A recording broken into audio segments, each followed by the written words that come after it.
నందు ప్రియమైన సహోదరి సహోదరులకు యేసుక్రీస్తు నామములో శుభములు. దేవుని యొక్క కృప మీకు కలుగునుగాక. ఈరోజు దేవుడు మనకిచ్చిన మాట ఎజ్రా గ్రంథము 5వ అధ్యాయము 8వ వచనం.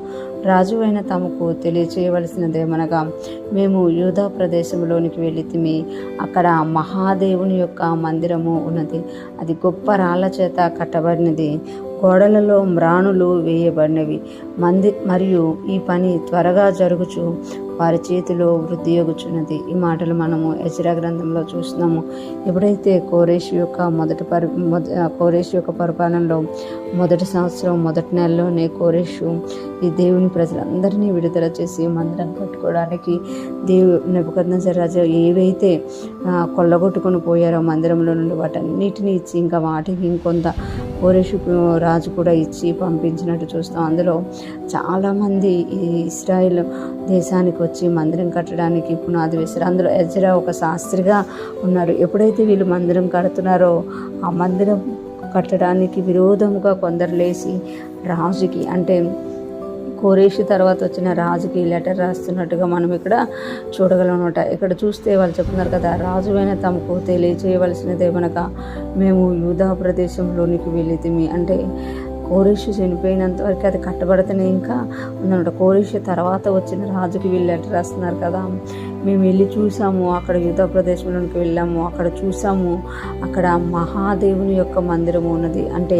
ఆ మందిరం గురించి వాళ్ళు ఏం సాక్ష్యం ఇస్తున్నారు అంటే, మహాదేవుని యొక్క మందిరం అంటే మన దేవుడు మహాదేవుడు అని ఒప్పుకుంటున్నమాట.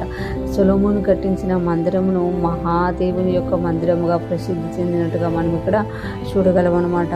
మహాదేవుని యొక్క మందిరము ఉన్నది. అది గొప్ప రాళ్ళ చేత కట్టబడినది. అంటే పని జరుగుతూనే ఉందన్నమాట. ఆ పనిని ఎంత ఘనంగా చేస్తున్నారు అని అంటే గొప్పగా మరలా వీలు కడుతున్నారు. గోడలలో మ్రాణులను వేయబడినవి. గోడలు వేసాయి.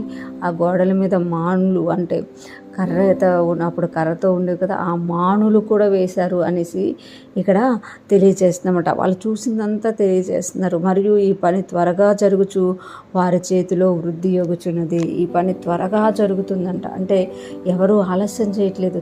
త్వరగా దేవుని మందిరం కట్టాలని వాళ్ళు జరిగిస్తున్నారట. వారి చేతిలో ఆ మందిరం ఏమవుతుందంట, వృద్ధి యొగుచున్నదట. అంటే దినదినం ఆ మందిరం కట్టబడుతుంది. ఆ మందిరము దినదినము కూడా వృద్ధిలోకి వస్తుంది. అంటే ఇంకొన్ని రోజులైతే ఆ మందిరం కంప్లీట్ అయిపోతుంది. కనుక రాజా, మేము చూసింది మీకు తెలియజేస్తున్నాము అనేసి వారు లెటర్ రాస్తున్నట్లుగా మనం ఇక్కడ చూడగలం అన్నమాట. ఇక్కడ చూస్తే మన దేవుని మందిరము, మన దేవుడు మహాదేవుడుగా ఉన్నారు. మన దేవుడు ఎలా ఉన్నారు, మహాదేవుని యొక్క మందిరము ఉన్నది అని చెప్తుందన్నమాట. ఈరోజు ఫ్రెష్ మనం వింటున్న ప్రతి ఒక్కరూ జ్ఞాపకం చేసుకోవాలి. క్రొత్త నిబంధనగా మనమే దేవుని యొక్క మందిరంలో మనము ఎవరికి ఆశ్రయంగా ఉన్నామంటే మహాదేవుడు మనలో నివసిస్తున్నారంట.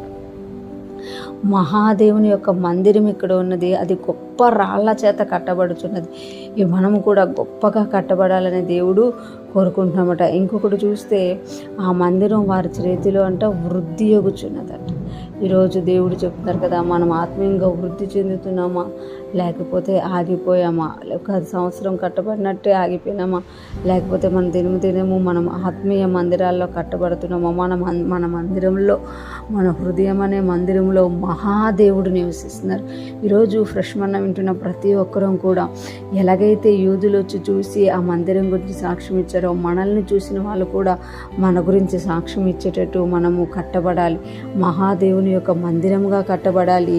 వృద్ధి చెందుతూ ఉండాలి. దేవుని యొక్క సన్నిధిలో, దేవుని ఆత్మలో మనము వృద్ధి చెందుతూ ఉన్నప్పుడు మనము మహిమ నుండి అధిక మహిమను పొందుకొని దేవుని యొక్క రూపంలోనికి మారుతాము. అటువంటి కృపా జ్ఞానం మనందరికీ కలుగునుగాక.